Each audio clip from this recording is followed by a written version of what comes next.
બનાસકાંઠા જિલ્લાના જીવાદોરી સમાન દાંતીવાડા ડેમ 93% ભરાયો। 26,000 હેક્ટર વિસ્તારને મળશે સિંચાઈનો લાભ। પાલનપુર, દાંતીવાડા અને કાંકરેજ તાલુકાના ખેડૂતો ખુશખુશાલ।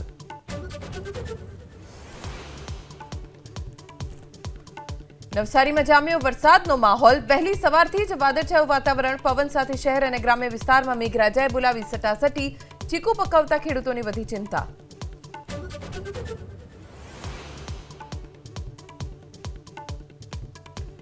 दस ऑक्टोबरे योजाशे बनास डेरी नियामक मंडळनी चूंटणी। बनासकांठा सहकारी संघ साथे जोडाયેલા 16 મંડળો માટે 1294 મતદાતાઓ કરશે મતદાન।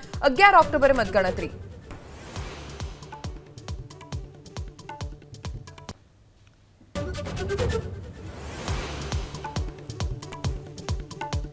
બનાસકાંઠા જિલ્લાના જીવાદોરી સમાન દાંતીવાડા ડેમ 93% ભરાયો। 26,000 હેક્ટર વિસ્તારને મળશે સિંચાઈનો લાભ। પાલનપુર, દાંતીવાડા અને કાંકરેજ તાલુકાના ખેડૂતો ખુશખુશાલ।